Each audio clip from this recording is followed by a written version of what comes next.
जय जवान जय किसान।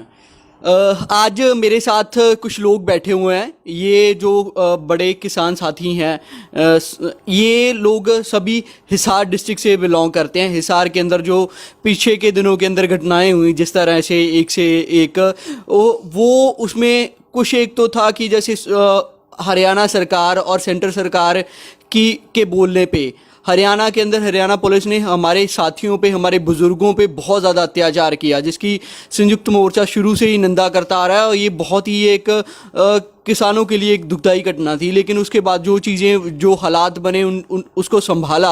और वो सब करने में जो लोग ग्राउंड ज़ीरो पे थे, आज मेरे साथ सभी वो लोग बैठे हुए हैं। हाँ, हालांकि इस चीज़ में लाखों लोगों का, लाखों किसानों का योगदान है। लेकिन हम लोगों ने कोशिश की, कुछ एक साथी जो लोग ग्राउंड ज़ीरो शुरू से लेके आखिर तक सभी कार्यक्रमों के अंदर थे, चाहे वो मीटिंग हो, प्रशासन के साथ सभी के अंदर थे।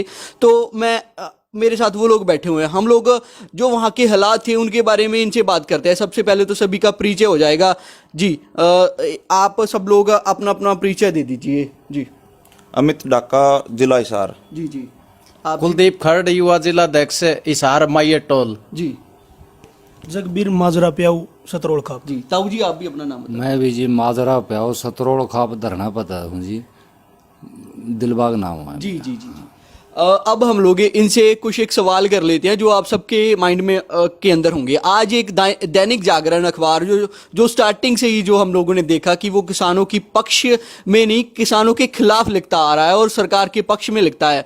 हालांकि जो मीडिया है, चाहे वो प्रिंटेड मीडिया हो, चाहे वो इलेक्ट्रॉनिक मीडिया हो, उसका फ़र्ज़ तो ये बनता है कि वो एक न्यूट्रल खबर दे। लेकिन बहुत सी जैसे टीवी चैनल्स के तरह अखबारें भी ऐसी हैं कि जिनकी कवरेज और जिनकी स्टोरीज़ सरकार के पक्ष में होती हैं। आज मैं एक खबर पे बात करता हूँ कि वहाँ पे क्या है कि दैनिक जागरण की तरफ से ये कहा गया कि हिसार कमिश्नर ने ये कहा कि किसानों ने हमारे साथ जो बातचीत के अंदर ये माना है कि इसके बाद कोई भी किसी भी नेता का विरोध नहीं करेगा। जो समझौता हुआ था, जिसमें मांगे थी किसानों की, वो सरकार ने माफ़ी मांगना, प्रशासन की तरफ से माफ़ी मांगी गई या और बातें मांगी। उसमें ये कहा गया है कि कमिश्नर के साथ किसानों ने वादा किया था कि अभी इसके बाद कोई किसी का बीजेपी या जेजेपी के किसी कार्यकर्ता का विरोध नहीं होगा या नेता का विरोध नहीं होगा। वो सवाल हम लोग गुरदीप जी भाई साहब के साथ करते हैं, इसका जवाब लेते हैं। जी। मैं उस मीटिंग में अंदर था, ऐसी कोई बात नहीं हुई। ये जो दैनिक जागरण अखबार है ये हमारे खिलाफ है। जेजेपी और बीजेपी का कोई भी एमएलए या एमपी या मुख्यमंत्री या डिप्टी सीएम हिसार में पहुंचेगा तो हम उसका डटकर विरोध करेंगे। और हम आशा करते हैं हमारे किसान भाइयों से कि आगे इस दैनिक जागरण अखबार का बहिष्कार कर देना चाहिए। जी जी, धन्यवाद। देखिए, जैसे ये लोग, एक होता है आई विटनेस, जो उस मीटिंग के अंदर थे, प्रशासन के साथ होने वाली मीटिंग के अंदर, तो इन्होंने बताया ऐसी कोई बात नहीं हुई। तो अभी साफ साफ पता चलता है कि जैसे हम लोग बात कर चुके हैं कि जो अखबारें हैं वो सरकार के पक्ष में बात करते हैं। दूसरा सवाल होगा मेरा कि जो आगे आने वाली रणनीति है आगे की, उस पे हम लोग सवाल करेंगे भाई साहब जी से। जी, आगे की क्या रणनीति है, क्या हम लोगों का आगे का जो प्लान है वो आप बता दीजिए। रणनीति ये है कि संयुक्त मोर्चे के आह्वान पर 5 तारीख को, आने वाली 5 तारीख को जितने भी बीजेपी और जेजेपी के नेता हैं, इनके घरों का हम घेराव करेंगे।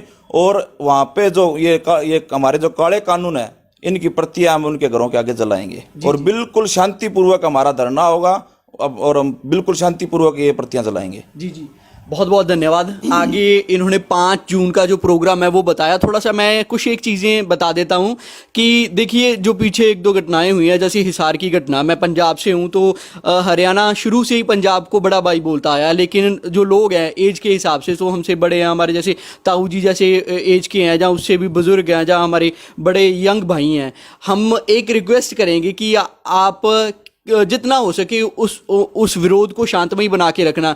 क्योंकि सरकार है, सरकार की गलत नीति होती है कि हाँ कहीं पे लाठीचार्ज कर दो, इनका ध्यान उस साइड चला जाएगा, इन सब चीज़ों को। और दूसरा, मैं पर्सनली बात करूँ तो हमें बहुत ज़्यादा दुख होता है जब हरियाणा या पंजाब के अंदर, स्पेशली जब हरियाणा के अंदर जो पिछले दिनों में हुआ था, तो बहुत ज़्यादा दुख हुआ था कि हमारे बुज़ुर्ग, हमारी माताएँ, किस तरह से पुलिस ने उनके साथ वो बर्बरता की। तो हमें बहुत बुरा लगता है। तो हमें अपनी तरफ से कोई पहल नहीं करनी, लेकिन अगर सरकार कुछ करती है, सरकार गलत तरीके से करती है, वो तो फिर वहाँ पे जो लोग होते हैं वही फैसला लेते हैं। और मुझे पता है कि हरियाणा हमेशा इस आंदोलन में जितने फैसले लिए हैं वो सही लिए हैं। तो ये निजी विचार थे कुछ। तो आगे हम लोग बात कर लेते हैं जो आगे का जो 24 का कार्यक्रम रहा पीछे का, उस पर आप क्या कहना चाहेंगे? जी, ताऊ जी से बात हाँ कर जी, लेते जो 24 का हमारा कार्यक्रम रहा, संयुक्त मोर्चा ने हमने जो कॉल करी, सभी नेता वहाँ पर पहुंचे, हम उनका तहे दिल से स्वागत करते हैं जी। और जितनी भी माताएं बहनें किसान जी। हमारे मजदूर सभी 36 बरादरी ने हमारा साथ दिया। हम उनका बिल्कुल तन मन धन से ही शुक्रगुजार है, उनके साथ हैं और उनका हम आभारी, उनने जो भी हमारा साथ दिया। जी जी, सबसे बड़ी बात जो बोली ताऊ जी ने वो बिरादरियों पे बात की। सरकार का क्या काम होता है कि पीछे हमने जैसे पीछे के हरियाणा के बड़े आंदोलनों से हमने सीखा कि सरकार जात बिरादरी में फूट डालने की कोशिश करती है, लेकिन इस आंदोलन ने जो हरियाणा, पंजाब और हरियाणा के अंदर के भाईचारे को मजबूत किया वो भी दिखता है। और हमें ये भाईचारा और मजबूत बना के रख के बढ़ाना है, और जिससे हम लोग आंदोलन की जीत की तरफ बढ़ेंगे। और जैसे मेरा जो आखिरी सवाल भाई साहब से हो, मैं मेरे सारे किसान भाइयों को संदेश देना चाहता हूं कि ज़्यादा से ज़्यादा संख्या में दिल्ली के बॉर्डरों पर कूच करें। जी जी जी, धन्यवाद बहुत बहुत।